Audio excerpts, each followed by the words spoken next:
নমস্কাৰ এই মুহূৰ্তত জনাইছো অসমৰ প্ৰত্যেকগৰাকী জনসাধাৰণৰ বাবে কেইবাটা গুৰুত্বপূৰ্ণ খবৰ। আজি হৈছে 7 এপ্ৰিল। আজিৰ দিনটোতে অসমৰ লগতে ভাৰতবৰ্ষৰ বিভিন্ন প্ৰান্তৰ পৰা কেইবাটা গুৰুত্বপূৰ্ণ খবৰ যুগুত কৰা হৈছে। এই মুহূৰ্তত জনাইছো আজিৰ প্ৰথমটো খবৰ। আজিৰ প্ৰথমটো খবৰেই ৰাজ্যবাসীৰ বাবে এটা ডাঙৰ খবৰ। অৰুণোদয় লাভ নকৰা সকলক লৈ মুখ্যমন্ত্ৰীৰ নতুন সিদ্ধান্ত।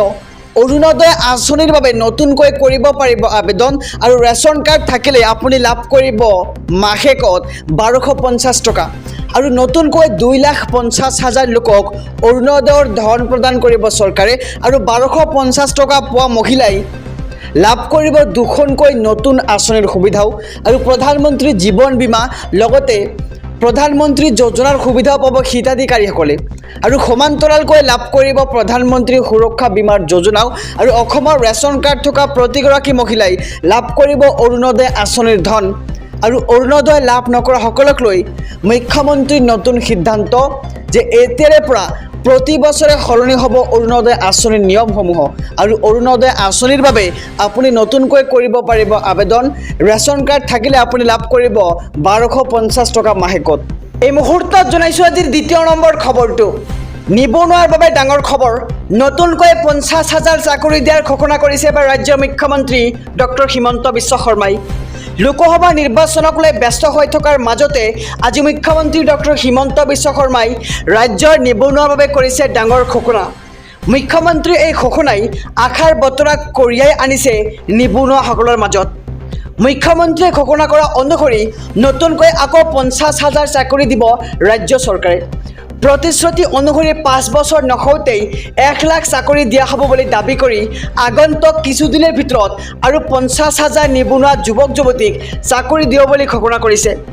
আজি ডিগবৈ বালিজেনত মুখ্যমন্ত্ৰী ডক্টৰ হিমন্ত বিশ্ব শৰ্মাই ডিব্ৰুগড় লোকসভা সমষ্টিৰ বিজেপি প্ৰাৰ্থী সৰ্বানন্দ সোণোৱালৰ হৈ চলোৱা নিৰ্বাচনী প্ৰচাৰৰ সময়তে মুখ্যমন্ত্ৰীগৰাকীয়ে 50,000 চাকৰি দিয়াৰ কথা ঘোষণা কৰে। কেৱল নতুনকৈ 50,000 চাকৰিৰ ঘোষণা কৰাই নহয়, ৰেচন কাৰ্ড সন্দৰ্ভতো ডাঙৰ মন্তব্য কৰে।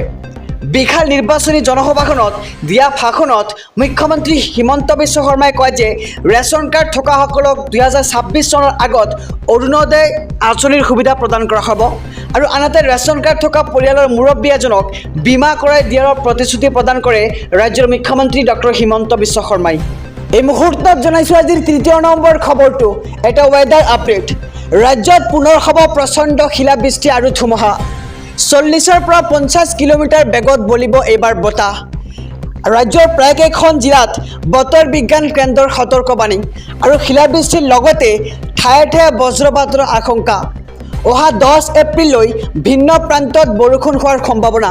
কোকৰাঝাৰ, ধুবুৰী, দক্ষিণ শালমাৰা, মানকাচৰ, চিৰাং, গোৱালপাৰাকে ধৰি বঙাইগাঁও, গোৱালপাৰা, বৰপেটা, বাক্সা, নলবাৰী, কামৰূপ মেট্ৰ' লগতে কামৰূপ, পশ্চিম কাৰ্বি আংলং, ডিমা হাছাও, কাছাৰ, কৰিমগঞ্জ, হাইলাকান্দি, পূব কাৰ্বি আংলং, গোলাঘাট, শোণিতপুৰ, বিশ্বনাথ, লখিমপুৰ, মাজুলী, লখিমপুৰ, ধেমাজি, ডিব্ৰুগড়, তিনিচুকীয়াত হ'ব এইবাৰ প্ৰচণ্ড ধুমুহা আৰু শিলাবৃষ্টি। লগতে চৰাইদেউ, শিৱসাগৰত বতৰ বিজ্ঞান কেন্দ্ৰই জাৰি কৰিছে এইবাৰ য়েল্ল' এলাৰ্ট। মেট্ৰিকৰ ফলাফলক লৈ ডাঙৰ ঘোষণা কৰিছে এইবাৰ ৰাজ্যৰ শিক্ষামন্ত্ৰী ডক্টৰ ৰণোজ পেগুৱে। লাখ লাখ মেট্ৰিক পৰীক্ষাৰ্থীলৈ ডাঙৰ খবৰ। এইবাৰৰ ফলাফলত CBSE আৰু ছেবাৰ মাজত নাথাকিব কোনো ধৰণৰ পাৰ্থক্য। CBSEৰ দৰে নম্বৰ লাভ কৰিব এইবাৰ ছেবাৰ শিক্ষাৰ্থীয়ে।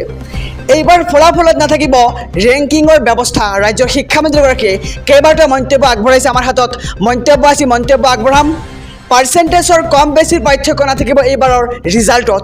শীঘ্ৰেই ঘোষণা কৰা হ'ব হাইস্কুল শিক্ষান্ত পৰীক্ষাৰ ফলাফল। 19 অথবা 20 এপ্ৰিলত প্ৰকাশ পাব মেট্ৰিকৰ ফলাফল আৰু শিক্ষামন্ত্ৰী ডক্টৰ ৰণোজ পেগুৰ এই মন্তব্য। মেট্ৰিকৰ ফলাফলক লৈ ডাঙৰ ঘোষণা কৰিছে এইবাৰ শিক্ষামন্ত্ৰী ডক্টৰ ৰণোজ পেগুৱে। খবৰটো আকৌ জনাম। এইবাৰৰ ফলাফলত CBSE আৰু ছেবাৰ মাজত নাথাকিব কোনো ধৰণৰ পাৰ্থক্য। CBSEৰ দৰে নম্বৰ লাভ কৰিব এইবাৰ ছেবাৰ শিক্ষাৰ্থীয়ে আৰু এইবাৰ ফলাফলত নাথাকিব ৰেংকিঙৰ ব্যৱস্থা। পাৰ্চেণ্টেজৰ কম বেছিৰ পাৰ্থক্য নাথাকিব এইবাৰৰ ৰিজাল্টত। শীঘ্ৰেই ঘোষণা কৰা হ'ব হাইস্কুল শিক্ষান্ত পৰীক্ষাৰ ফলাফল। লাখপতি বাইদেউ আঁচনিৰ প্ৰপত্ৰ পূৰণ কৰা সকললৈ সুখবৰ। লাখপতি বাইদেৱে কেতিয়া লাভ কৰিব ধন এই সন্দৰ্ভত ৰাজ্যৰ মুখ্যমন্ত্ৰী ডক্টৰ হিমন্ত বিশ্ব শৰ্মাই কৰিছে এক বৃহৎ ঘোষণা। লাখপতি বাইদেউৰ ধনক লৈ এবাৰ বৃহৎ ঘোষণা কৰিছে ৰাজ্যৰ মুখ্যমন্ত্ৰী ডক্টৰ হিমন্ত বিশ্ব শৰ্মাই।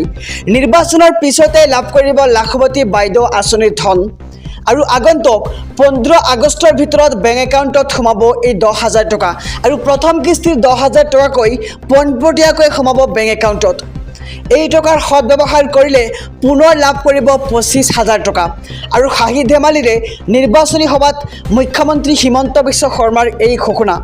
লাখপতি বাইদেউ আঁচনি প্ৰপত্ৰ পূৰণ কৰা সকলোৱে সুখবৰ। আমি খবৰটো আকৌ জনাম যে লাখপতি বাইদেৱে কেতিয়া লাভ কৰিব ধন এই সন্দৰ্ভত ৰাজ্যৰ মুখ্যমন্ত্ৰী ডক্টৰ হিমন্ত বিশ্ব শৰ্মাই কৰিছে বৃহৎ ঘোষণা যে আগন্তুক 15 আগষ্টৰ ভিতৰত বেংক একাউণ্টত সোমাব লাখপতি বাইদেউসকলৰ ধন।